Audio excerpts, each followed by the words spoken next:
CPM Thiruvananthapuram ജില്ലാ സെക്രട്ടേറിയറ്റിൽ 12-അംഗ സെക്രട്ടേറിയറ്റിന് ധാരണ. 5 പുതുമുഖങ്ങളെ സെക്രട്ടേറിയറ്റിൽ ഉൾപ്പെടുത്തി.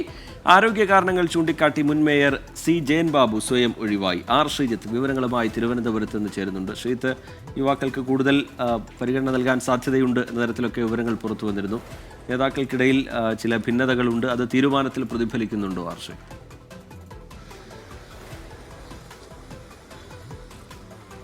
റിജിത്ത്, CPM സംസ്ഥാന സെക്രട്ടറി MV ഗോവിന്ദന്റെ സ്ഥാനത്തിൽ ചേർന്ന ജില്ലാ കമ്മിറ്റി യോഗമാണ് പുതിയ ജില്ലാ സെക്രട്ടറിയെ തിരഞ്ഞെടുത്തത്. 12-അംഗ ജില്ലാ സെക്രട്ടറിയാണ് തിരുവനന്തപുരത്ത് ഇപ്പോൾ രൂപീകരിച്ചിരിക്കുന്നത്. അതിൽ 5 പേർ പുതുതായി എത്തിയവരാണ്. എന്നാൽ യുവാക്കൾക്ക് കാര്യമായ പ്രാതിനിധ്യമില്ല.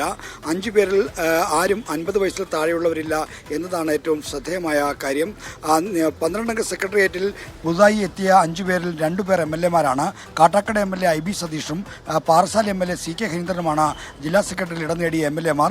2 മുൻ ഏരിയ സെക്രട്ടറിമാരും ജില്ലാ സെക്രട്ടേറിയറ്റ് അംഗങ്ങളായി എത്തി. അത് കോവളം ഏരിയ സെക്രട്ടറി ആയിരുന്ന PS ഹരികുമാറും വഞ്ചൂർ ഏരിയ സെക്രട്ടറി ആയിരുന്ന C ലെനിനുമാണ് പുതുതായി ജില്ലാ സെക്രട്ടേറിയറ്റിൽ ഇടം നേടിയത്. മുൻ MLA B സത്യനും ഇപ്പോൾ ജില്ലാ സെക്രട്ടേറിയറ്റിൽ ഇടം നേടിയിരിക്കുകയാണ്. ബാക്കിയുള്ള 7 പേരെ പഴയ ആളുകളെ തന്നെ നിലനിർത്തുകയാണ് ചെയ്തത്. കാര്യമായ ഒരു അഴിച്ചുപണിക്കോ അല്ലെങ്കിൽ യുവ